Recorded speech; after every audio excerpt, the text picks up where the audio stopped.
new to quilting, one of the most important tools that you're going to want to purchase and really get to know is a rotary cutter. Hi guys, welcome back to my channel. It's Tamsin from Beginners Quilting Hub. So today we're going to be talking all about scissors versus rotary cutters, and I'm hopefully going to show you why rotary cutters will be a complete game changer for your quilting journey. First of all, what is a rotary cutter? Well, this is probably the one that you've seen most commonly. It's an ALHA ruler. No, it's an ALHA rotary cutter. It's a 45mm blade and it's a fairly bog standard, very easy to use, practical rotary cutter.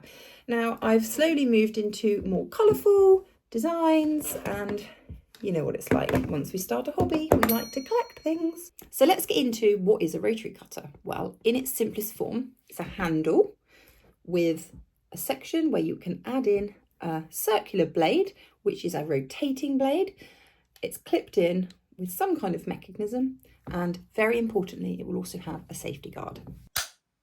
So you hold the rotary cutter in your dominant hand. So for me, that's my right hand. If you're left-handed, there are rotary cutters that you can actually buy that are specific for left-handed cutters, which is amazing because obviously if you're cutting this way, you're going to want the blade on the opposite side. I'm going to press down quite firmly and just roll the rotary cutter across the fabric. So let's have a quick chat about scissors. Now, we all know what a pair of scissors is. We would have used them at school and we'll have used them throughout our lives. But what is their place in quilt making? Well, before these guys were invented, this was our only option. You would draw out the shape or the line that you wanted to cut, and you would use your hand and basically freeform cut the fabric. Now, you can appreciate the pitfalls of that.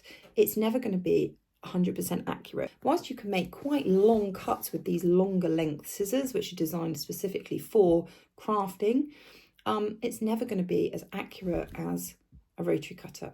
Now, generally speaking, in patchwork and quilting, whenever you're using a rotary cutter, you are going to be using it in addition to a self-healing cutting mat and also an acrylic ruler.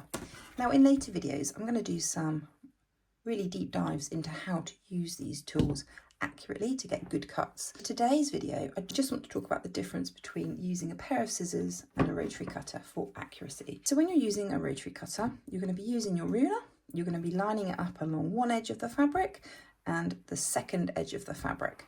You're going to disengage the safety guard because you're ready to cut, and you're going to cut your fabric. Safety guard back on. Move your ruler away, and there is your fabric. Now look how accurate that is.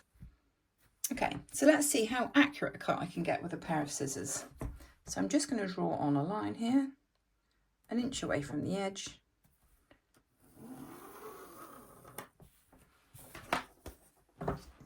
Hopefully you can see that. So I've just drawn a simple pencil line, and I'm going to use my scissors here, and I'm going to try and cut an accurate line. So I'm going to use the biggest cut I can, and already I can feel myself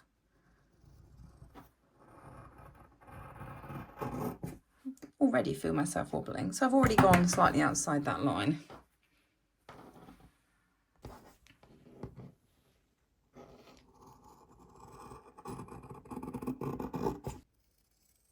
So here we go. This is the rotary cutter, and I'm going to put it as close as I can to the lines on my mat.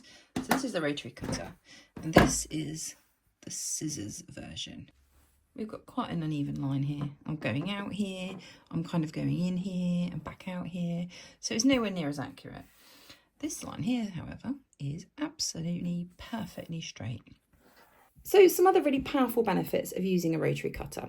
Well, you can cut multiple layers of fabric at once. Whilst I encourage you to only cut one layer of fabric at once, let's see what happens when we add several other layers to it. So I'm just going to fold, let's just cut this down so that we get a nice accurate edge. Cut that side off. Okay, so I folded this now so that we've got 4 pieces of fabric. 1, 2, 3, and 4. They're perfectly lined up. And I'm simply going to have a go at cutting a 1-inch strip. Now I am having to apply slightly more pressure, but let's see. There we go, 4 layers. Let's now have a go at cutting several layers of fabric with the scissors. So let's do the same 4 layers as we just did with the rotary cutter. Oh, I'm already having to apply quite a bit of pressure. It's putting a lot of strain here on my thumb. It's definitely doable, and you do need a good sharp pair of scissors to be able to do it. But again, the accuracy isn't great, and actually that did put quite a lot of pressure on my thumb. Another benefit of using a rotary cutter is actually the speed that you can progress. So with a rotary cutter, you don't have to worry about drawing on lines and markings or drawing around templates ahead of cutting. You can simply pick up your rotary cutter, put it together with your mat and your ruler, and you're away. You're going to be using scissors. Before you can start cutting, unless you're cutting freeform, you're going to have to draw a line or have some kind of template drawing to actually cut around. There we go, that's my roundup of scissors versus rotary cutters, and I hope you've picked up a few educational tips along the way. I'd love to know what you think and whether you are a scissors person or a rotary cutter person, and also whether I've convinced you, if you haven't already, to actually invest in your first rotary cutter and give it a go. Now, this is one of very many videos that's going to be going into the Beginners Quilting Hub library here on YouTube to really get you educated and getting you cutting as accurate as you possibly can. So if you've enjoyed this video, I would love you to subscribe to my channel and drop me a comment below and just let me know, how do you feel about rotary cutting, and has this made you any more likely to pick up that rotary cutter and give it a go? So until next time, take care guys, and I'll see you in the next video.